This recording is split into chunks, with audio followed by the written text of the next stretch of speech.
Kerajaan memperuntukkan subsidi sebanyak RM2 bilion sebulan untuk kekalkan harga petrol paras RM1.99.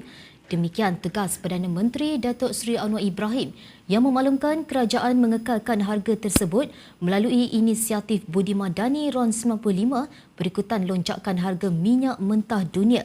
Anwar berkata pengekalan harga itu dijangka melibatkan subsidi keseluruhan RM24 bilion setahun yang terpaksa ditanggung oleh kerajaan bagi memastikan rakyat tidak terbeban susulan peningkatan harga minyak dunia ketika ini.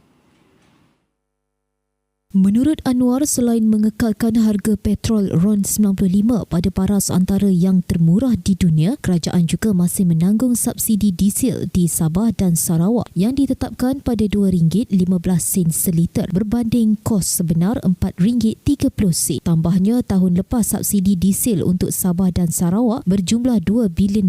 Namun pada tahun ini, susulan perang dan kenaikan harga, kerajaan dianggarkan perlu menampung RM4.6 bilion setahun bagi subsidi diesel di kedua-dua negeri. Katanya lonjakan harga minyak semasa berpunca daripada krisis geopolitik di Asia Barat. Malaysia tegas membantah campur tangan tentera serta serangan Israel dan Amerika Syarikat ke atas Iran. Anwar menyatakan bahawa beliau bersyukur kerana Malaysia kekal aman, makmur dan menjadi contoh negara bersederhana sehingga pemimpin negara lain turut menghubungi Malaysia untuk mendapatkan pandangan bagi menyelesaikan konflik tersebut.